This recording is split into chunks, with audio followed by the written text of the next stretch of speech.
So I went to film school and left film school and didn't really know what to do. I knew some basics of business before this. The hardest thing for me was the confront of doing it, because it's not fun. What does failure is knowledge mean to you? That it's okay to fail as long as you learn.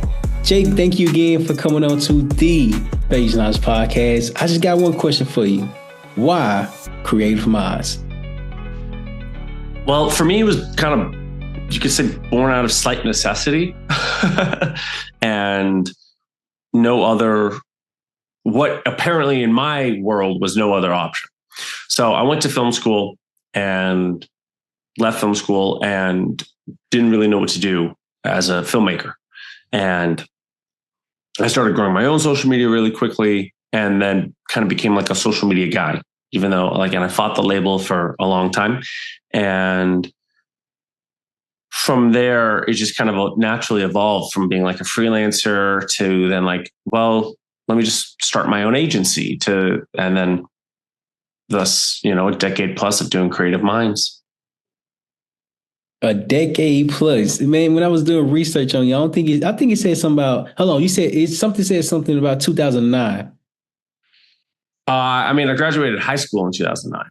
However that time frame is, I saw something. But anywho, the fact that you understood that you went to school for film, which is creative, and then you understand like creative can become a business. One thing that I've learned. That was a journey. That was not easy. That is still the journey. Okay, elaborate. How's that still the journey? So I'm very fortunate. Both my parents are artists. And so they're not particularly like entrepreneurially focused. So their big lesson was always just get really great at the craft, focus on the craft, focus on the craft, focus on the craft.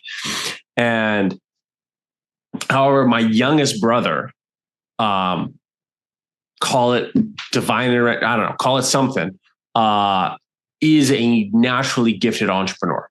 Like out of everybody in the family, and I got a large family, he is the natural entrepreneur. And, he was starting to make a lot of money part-time in college shooting videos. And even worse, he didn't know anything about video. His camera settings were on auto, and I'm there, the broke, starving artist. And I realized he was a business major.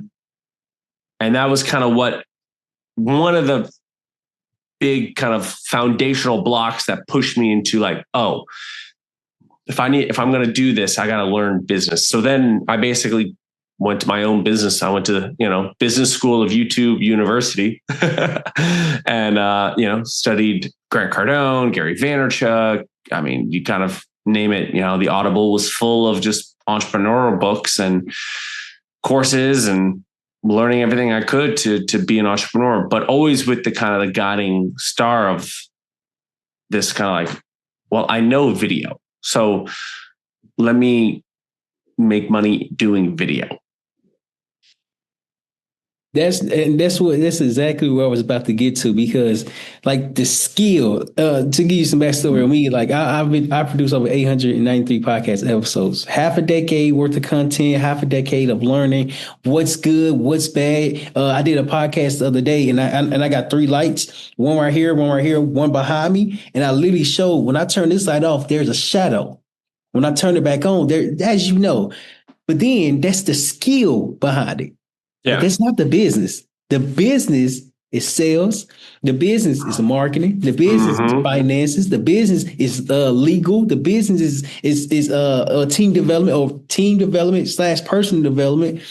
When you start to learn business, was it overwhelming for you to understand that your skill can become a business, or was it just like, man, I don't know nothing they talking about?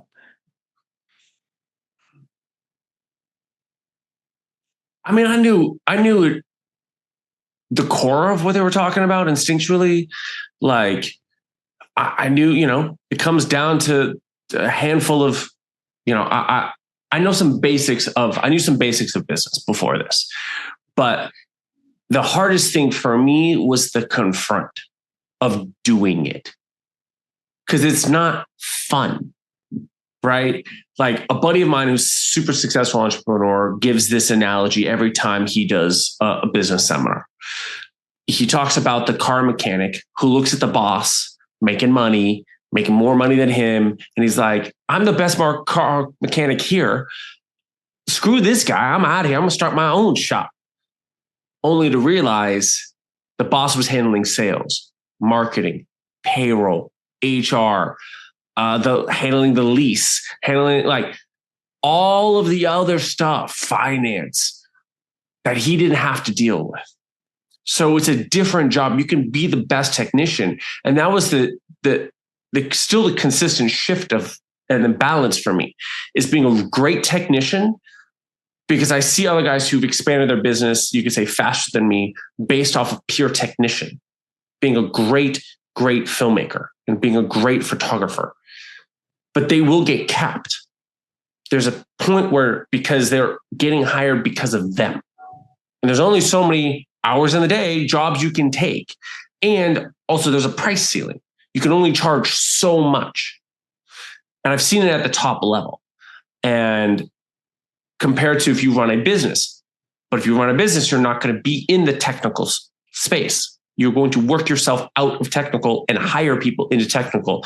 And so it's the balance of those two. And that's what I've been on the journey of.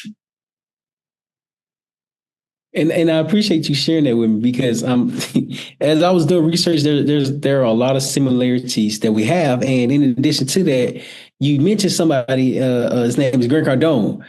And in 2022, bro, I went to this event, and that's when I was in the Marine Corps, and I was stationed down there, and my base was Camp Pendleton, but it was in San Diego. Mm-hmm. Man, they must have put an ad out. I signed up for it, went to the event.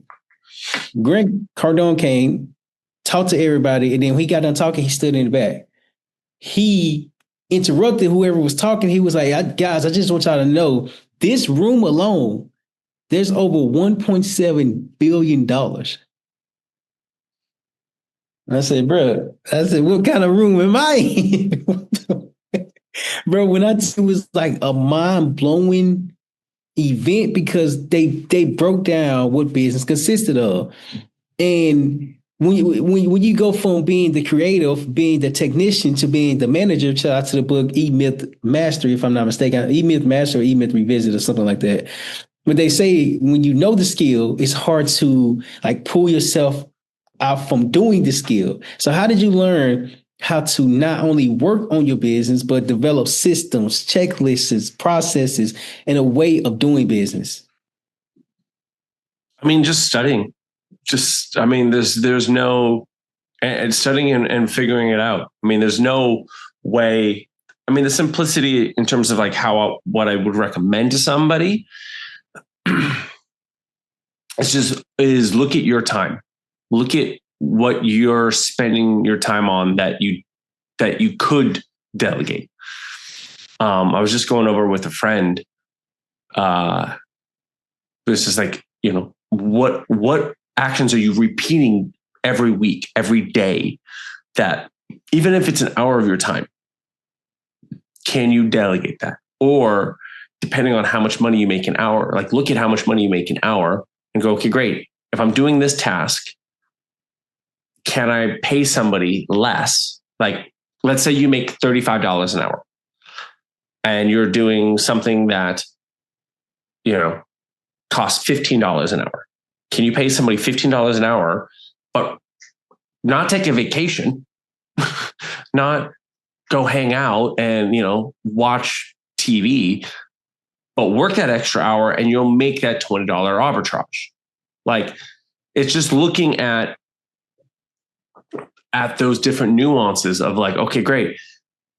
There's like my wife, she loves to cook, but I have to go like sometimes and just kind of go, hey, hon, we need to like Uber Eats or order in and lock in right now, because it's more worth it for us to not take the 2 hours to cook and clean and just order, spend the extra $10, $15 or whatever it is, and get those couple of more things done. And it's like those little things, they do add up. but you have to make sure to use your time effectively. And you're speaking on someone who has the experience, because you say you have to educate yourself. You say watch YouTube videos, go to courses, and learn the language of business, and then you understand how to put it into your own business.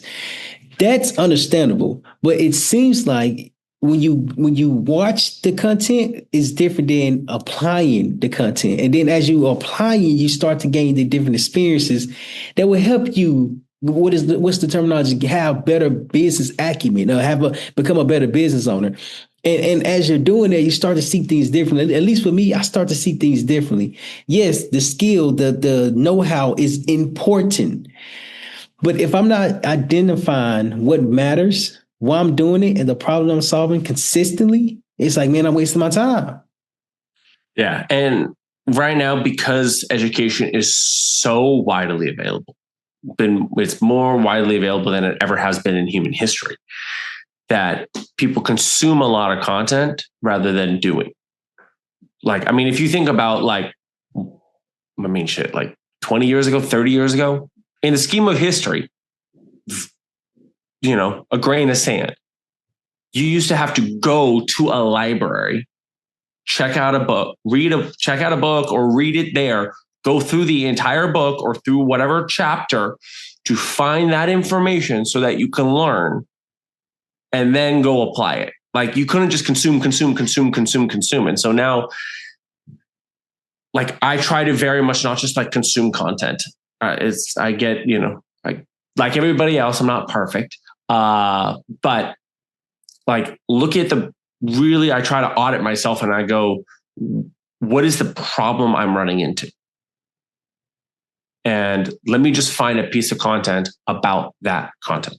Or I know I'm just consuming content, an Alex Ramosi or whatever, to like, okay, great. I'm going to put this in the storage banks so that I can come back to it when I do have that problem. I don't run $100 million business, but can I glean a piece of information from it that might help me now or in 6 months, 12 months, 3 years, 5 years from now? And so it's just kind of understanding, when I'm taking in knowledge, what is the purpose of it? Am I just kind of learning to like, oh, this is kind of interesting? Or am I actually trying to solve a very specific problem? Like AI right now, trying to just stay on top of AI and just know where it's going and how to best utilize it all. And again, we have a lot of similarities. Like what you're saying, bro. You've been doing Creative Minds for a decade. I've been doing Phase Knowledge for half a decade, and like it's the reps that matter. It's the reps that really helps you understand what you're doing. You talked about I asked the question in regards of applying the information with Creative Minds. What was your biggest failure?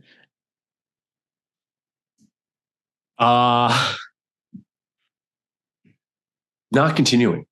So yes, I started this a decade ago, but I've shut it down 3 times.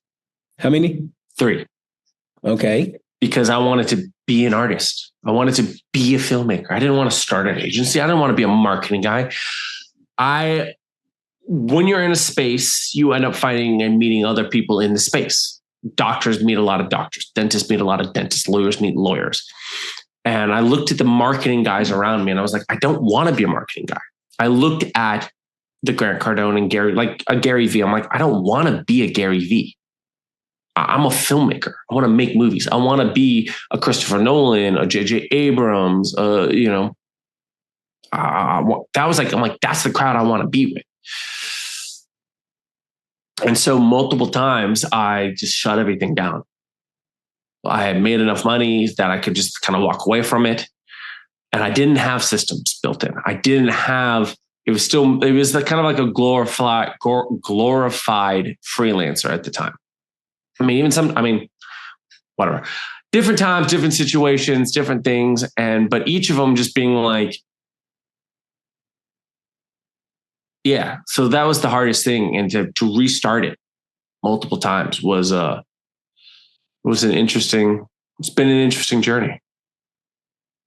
And the reason why I asked that, because again, people don't see the journey. People don't see what you go through, Yeah. you had to stop, why it's considered a failure. I read this book and it was called, it was by John Johnson, but it was like an advertising book.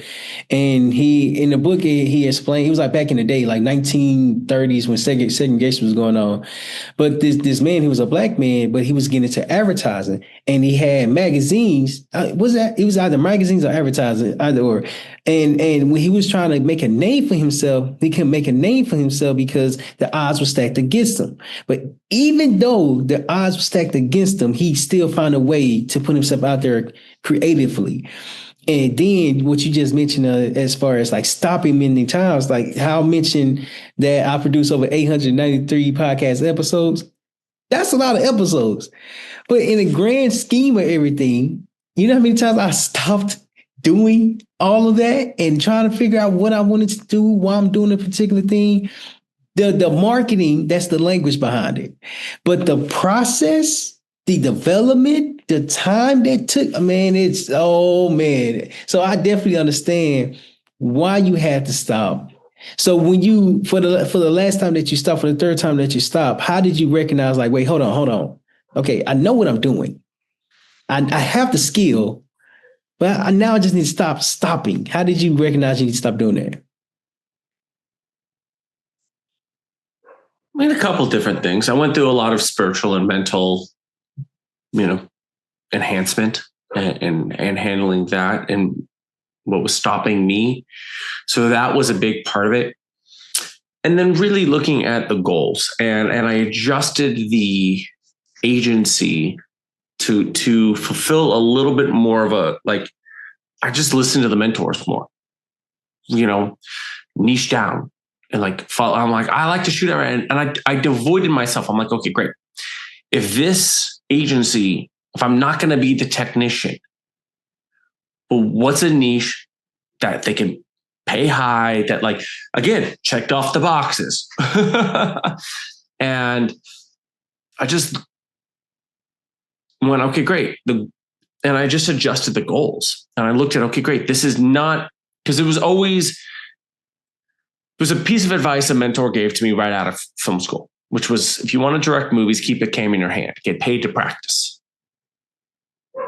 And so that was kind of a guiding light, but it was also a bit, he didn't explicitly say his journey, like he did in whatever. But my point was, there was a little bit of a shift of mindset. And it's something that I bring up when I get on podcasts and whatnot at times, because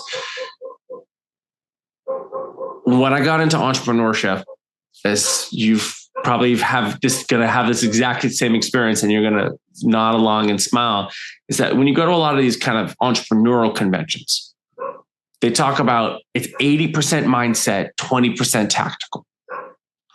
And I was like, I don't know if we're allowed to curse on this, but insert curse word, you, right?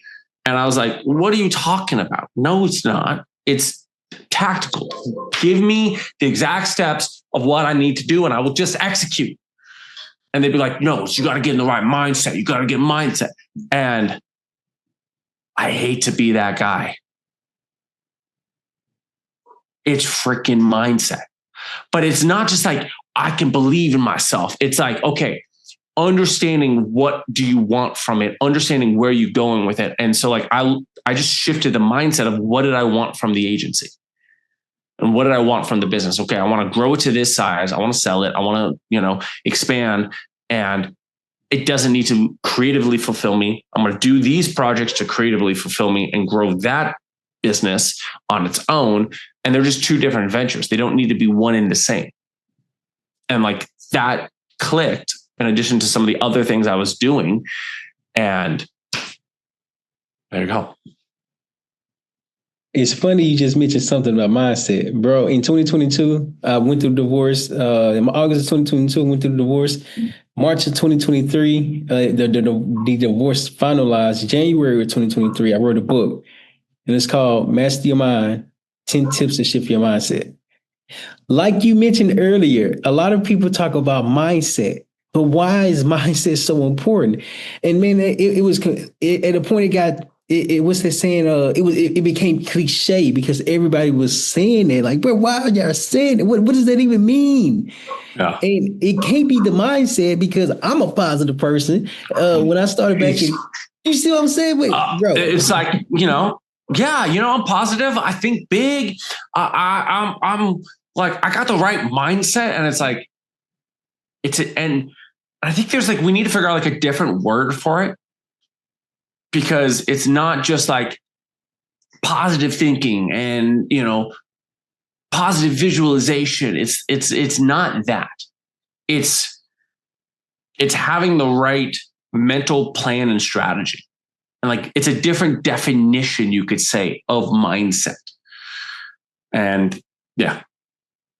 With the right confidence, with the right level of education, with the right level of understanding, with the right level of implementation. See, it's not the fact, because I was in this program, it's called Action Zones, a veterans program that help veterans start their business from ideal concept to growing their business. And that was like, if you're trying to serve everybody, you're serving no one. But I'm like, who is the someone to serve? I'm like, you said something about Nietzsche that made me think about that. But and it's the same thing, because I was like, look, I can shoot videos for anybody, and I have shot videos for anybody. And because of that, my business didn't grow as fast and struggled to grow, because I really saw firsthand was people went, oh, you do that. And I'm like, no, I do, but I do that too. And I got known for different things. And like, even to the point, which was like, this will make you laugh. So 2.5 years ago, whatever, a little bit ago, I was doing a lot of corporate gigs, which was fine. It was paying bills. It was doing well, but I was so creatively unfulfilled. And so I said, screw it. Let's double down. And I made 14 short films in 4 months with my wife. And I started putting them out, put them out. And then somebody on Facebook or something was like, I'm looking for like a videographer, whatever. And I got tagged a bunch in it. And I was like, hey, what's up? Anything I can help you with? And he's like, oh, don't you just make short films? I was like, first of all, I'm paying to make those. I'm not getting paid in any means to make those. And it's the same skill. And so it was just like, you are, and this is like one of the things that I talk about. So you are known by what you post. And like, that is your brand. And so it's like, if you associate with, and you just keep posting, and this was something I tell entrepreneurs, it's like, know what you're posting. Like, if you're just posting like your kids, you're just going to be known as a parent. If you're just posting food, you're going to be known as a foodie. But if you're posting about your education on your niche, you're going to be known for that niche. So just know what you're posting about. And that is great advice. Like I mentioned earlier, we have very similar journey. And whenever people see a camera, they think you do videography, as you know. Man, I go to some of these events because I'm there to help. I'm there to support, whatever the case is. I literally take my camera out, record, and then later on they'd be like, do you do videography?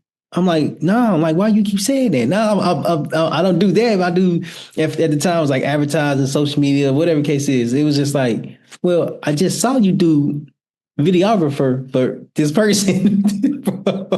And I'm like, no, no, that's not what I want to do. Because then when you do that, people want you to record different things, different places. No, I'm not doing that. Bro, it literally took me a long time to identify that it's around podcasting. The podcast production is what I do.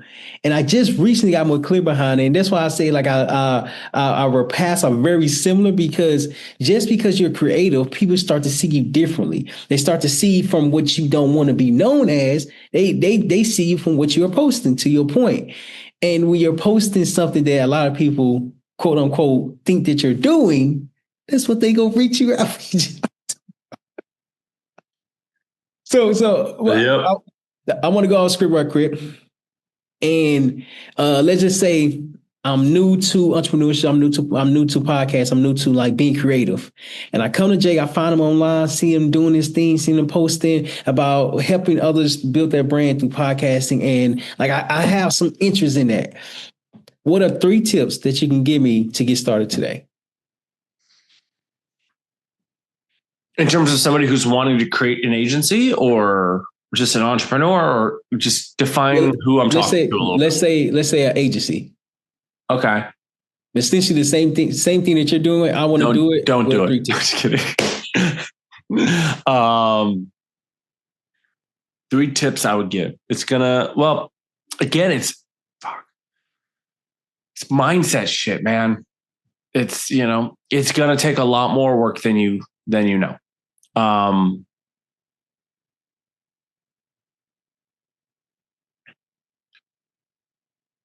Learn to market, learn promotion and marketing of your own agency and how to get clients. Don't worry about sale. I'm going to just and this kind of goes hand in hand with this middle one, which is learn to market. Don't worry about sales, because you'll learn sales by doing sales calls. So you can learn sales. Like if you study sales, that doesn't help if you don't have people to do sales calls with. So learn to market. You'll learn sales through doing selling.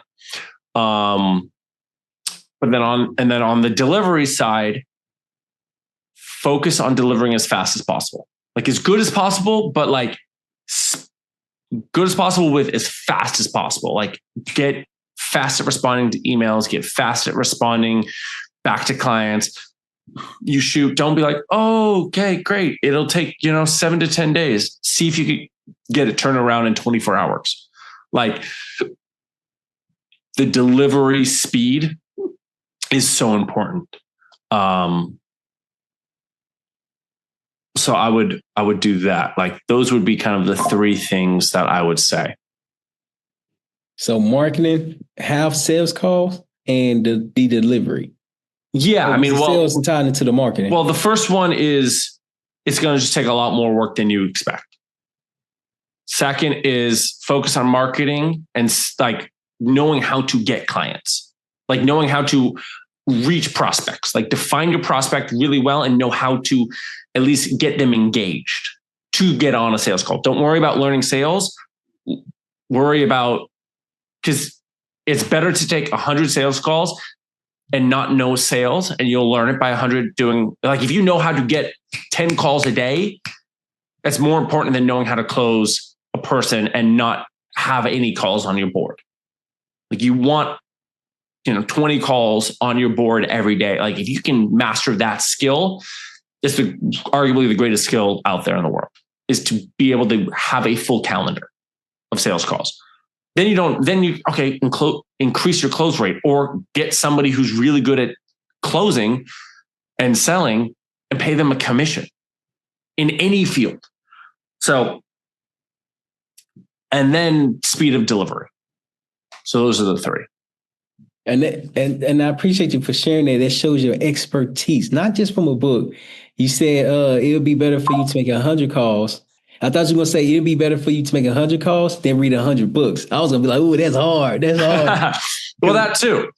I mean, literally, like if you don't, I'll be blunt right now. If you just take those 3 things and you don't study a damn book anymore, and or if the only thing you study is how to market, because speed of delivery, okay, that's fine. You just stay up, burn the midnight oil, and just go, get it done, or figure out ways to make it faster.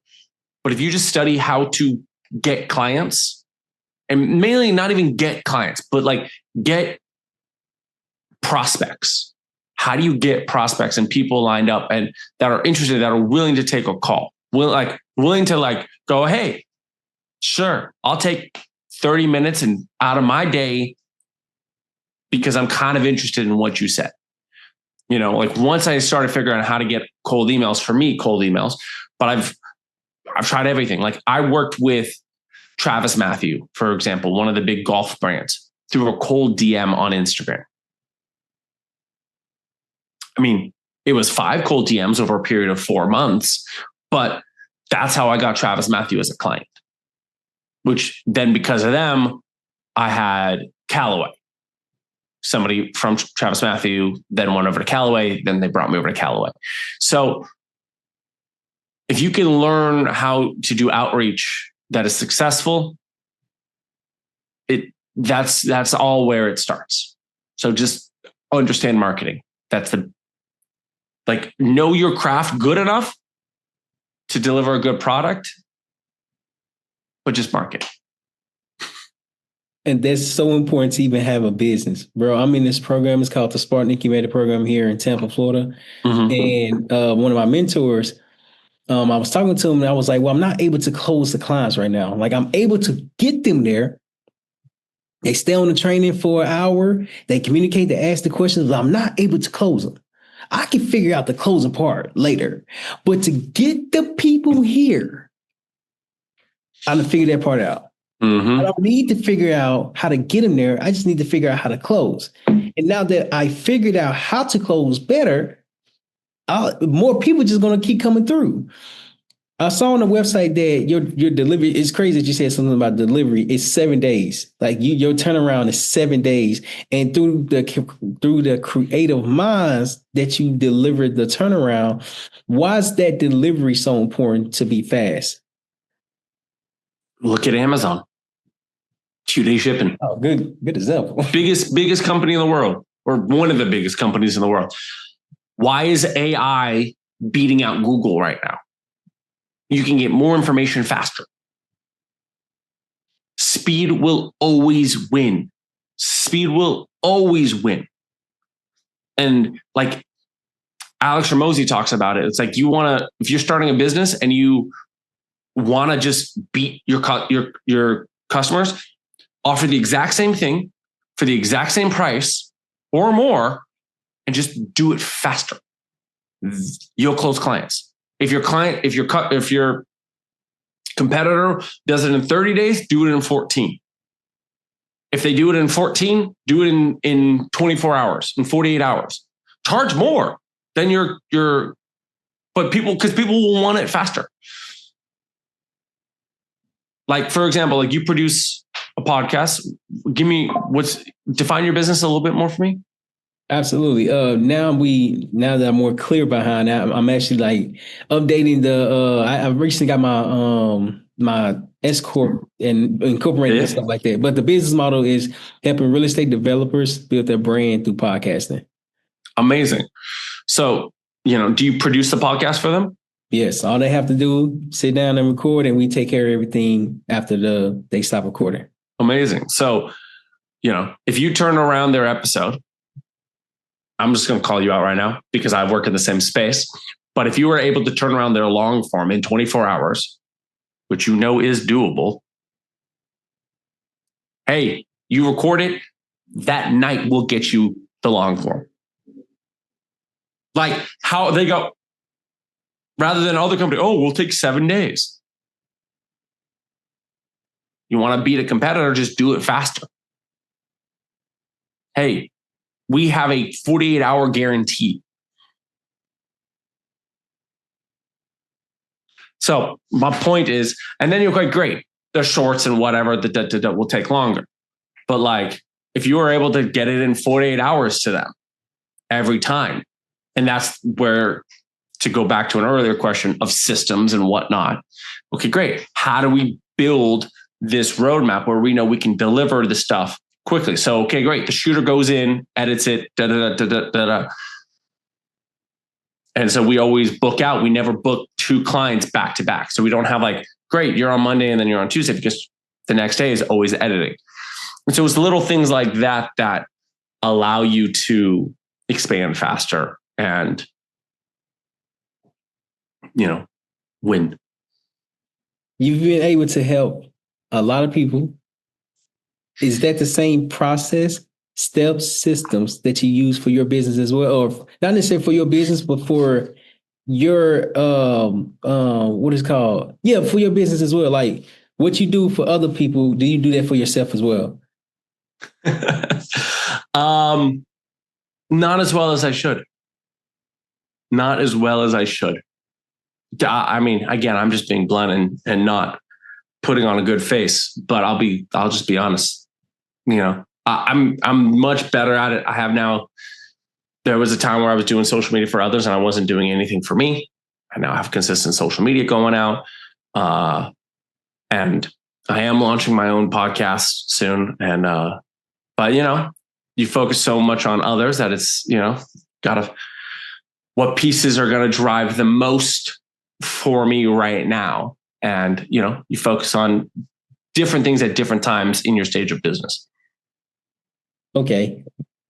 So the way I asked the question was a good question, but the way you answered it helped me clarify the question. Okay. And reason why I asked it is because one thing that I've learned, especially so when I started doing what I was doing real estate, but I didn't have no experience prior to me doing it. So I was learning on the go and trying to figure out everything.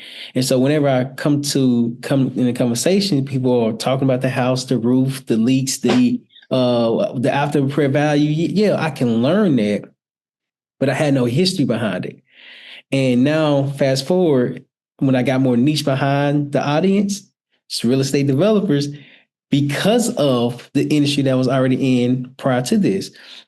Now that you notice that, well, you mentioned that you have the consistent brand online. How did you notice, like, okay, hold on, I'm growing their business, I'm growing their brand, but mine is like declining because all my time and energy is going to my clients. Not to say that that's bad, but it's like, well, how do you balance helping your clients just as much as you're helping yourself?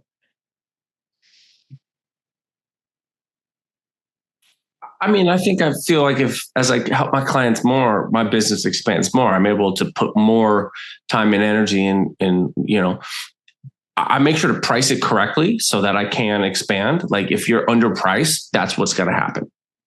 Like if you're, I'm going to make up numbers right now, but like if you're charging $1,000 to do something and it costs you $800 to do it and you're only making $200, you can't, it's hard to reinvest $200. But if you're charging $10,000, again, making up numbers, and it costs you $4,000 to do something, you have that $6,000 to now reinvest to expand the business, whether it's get better gear and from an agency standpoint of like what we're talking about, like so that you can create better products so people go, whoa, wow, look at what he's making. Or great, I'm going to put an extra $2,000 into marketing now, or I'm able to pay 15% commission to my sales guys instead of 10. And so they're going to work a little harder, or I can get a better person because they were like, this guy wanted 15, but because he's better, he knows his worth and I couldn't hire him, but now I can. So it's like these little things that like, if you're priced appropriately, you can do that. And because the more I do this, the more I realize like money it's all arbitrary. I mean, you really look at like, if people want something, they'll figure out the money.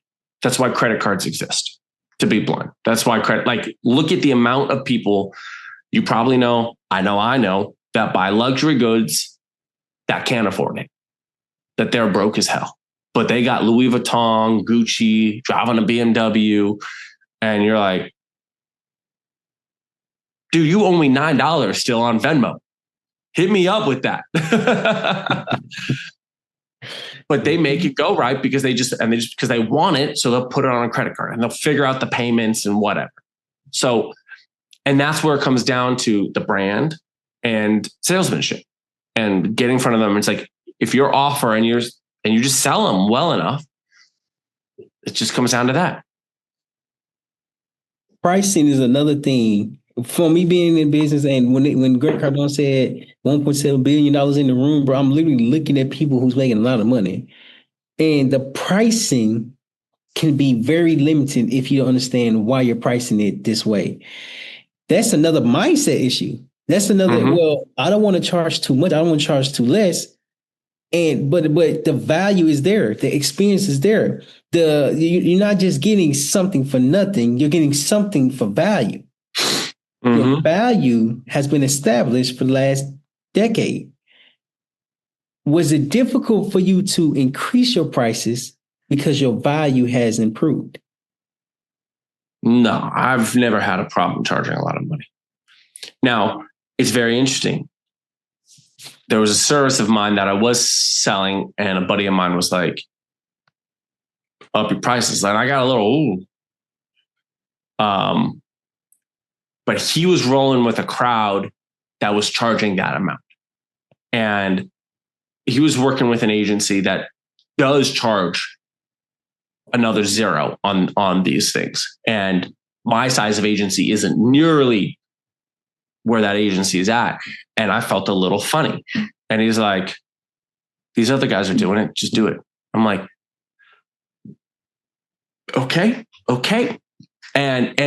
But you gotta, and that's you gotta be around those people where it becomes normal. Like I was just in New York.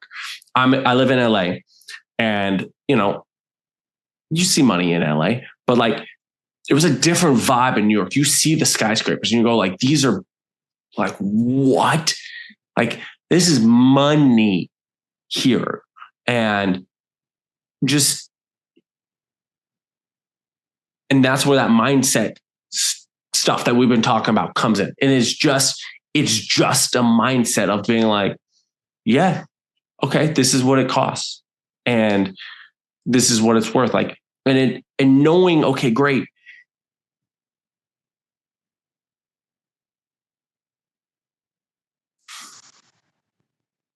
Like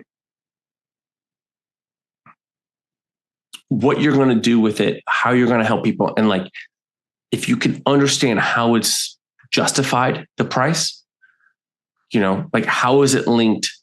How does price not become an option? Like, for example, with yours, right? Like where it's not an objection in the sale from if we're talking from sales lingo, where you look at okay, hey, one podcast, I don't know what it costs for you, but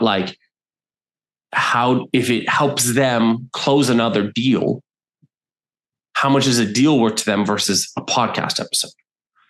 Or how many podcast episodes can equate to one deal, which how much then is a deal worth to them, and how much is, let's say it costs them 10 podcast episodes. Every 10 podcast episodes, they'll close a deal, roughly.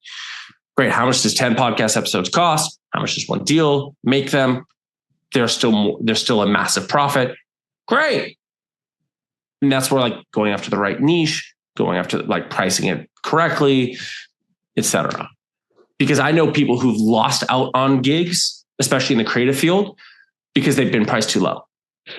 They're like, yeah, we'll do this commercial. It'll be like $30,000. Sounds like a lot of money. And they got passed on it. And they asked why. They're like, well, we actually went with this other company that was $150,000 for the commercial, because $30,000. Are you going to come with the right cameras? Are you going to come with the right? We don't know if it's going to be good enough for $30,000.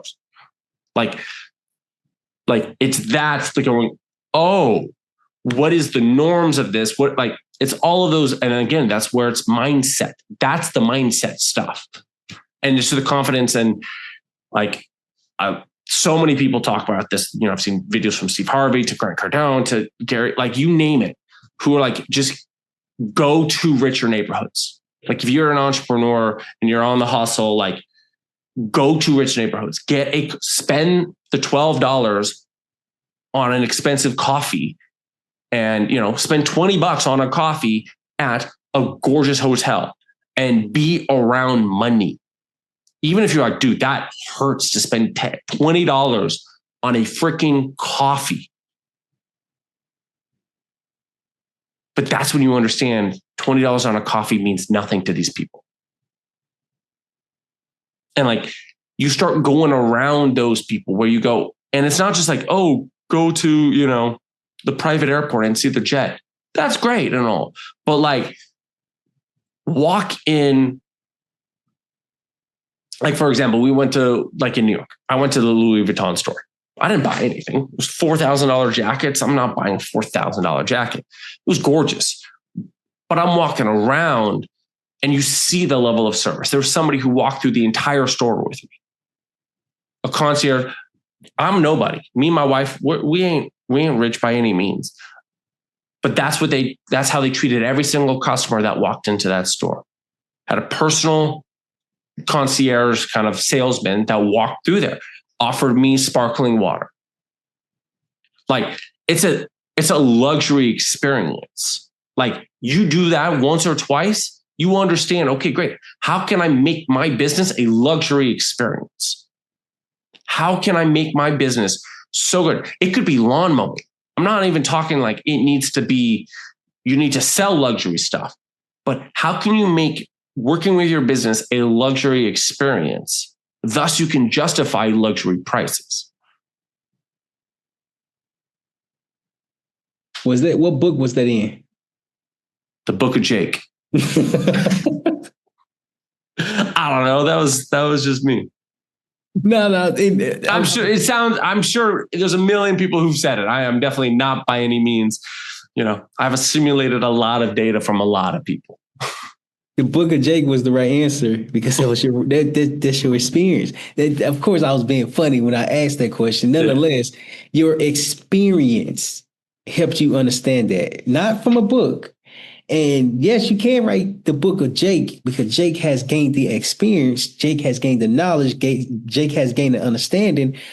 But before you even do that, you have to do the work. And you've been doing the work and you can actually hear like, this is why you should do this. This is why you should not do this because of your experience, not because you try to be authority, because you lived it. You experienced it.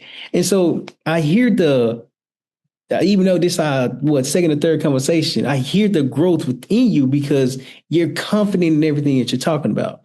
So I got one last segment, and it's called Best for Last. And during this segment, I ask you 4 questions, and you answer it within 30 seconds. You ready? Yeah. Question number 1: what are you grateful for? My wife, my family, and yeah. Shout out to I got a wife as well. I forgot to bring up multiple times. Question number 2: do you have any regrets? Many, but all right. What am I going to do? Move on, keep going, learn from it. You live and learn. Yeah, like okay, you got regrets. You can either live in that, or you can go, all right, well, that sucked. I shouldn't have done that. I don't know. That's my mindset. That's a good mindset. We talked about mindset a lot. Question number 3. What's been your biggest takeaway by being the founder of Creative Minds? Anything worth pursuing is a lot harder than you could ever imagine. Any goal that you want to achieve is a lot harder. But that's life. I agree.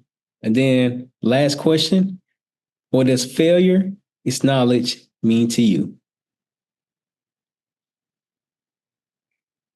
Failure is knowledge. That's the line. Failure is knowledge.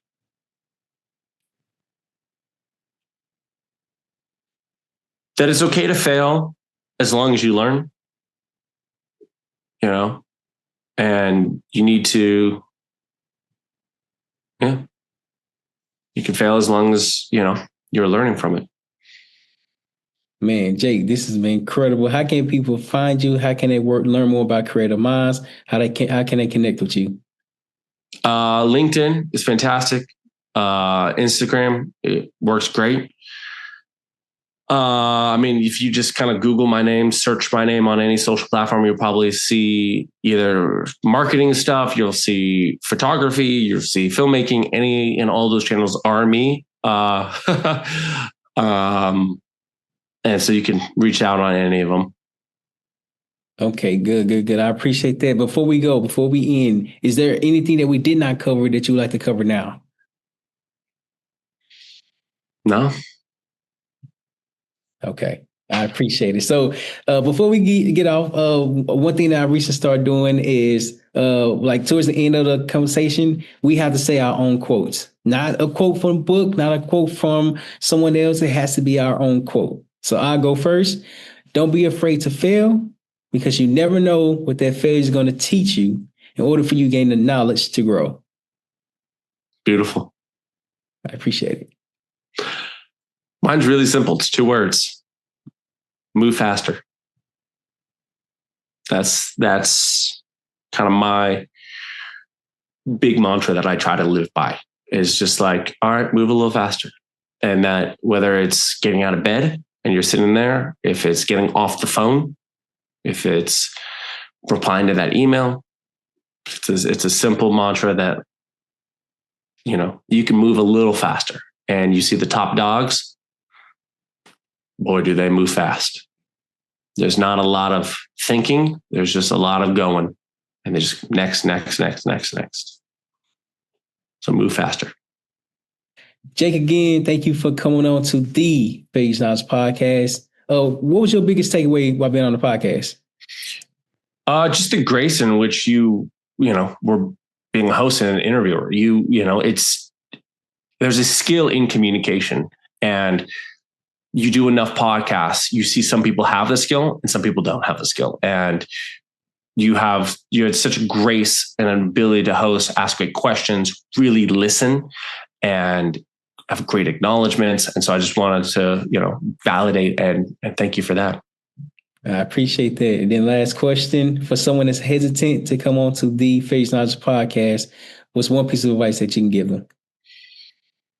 I mean, there's no reason to be nervous, no reason to be, hesitant on it. Terrell's a great host, and it's a fun time. It's a good conversation. It's just like grabbing a coffee or a beer with a friend.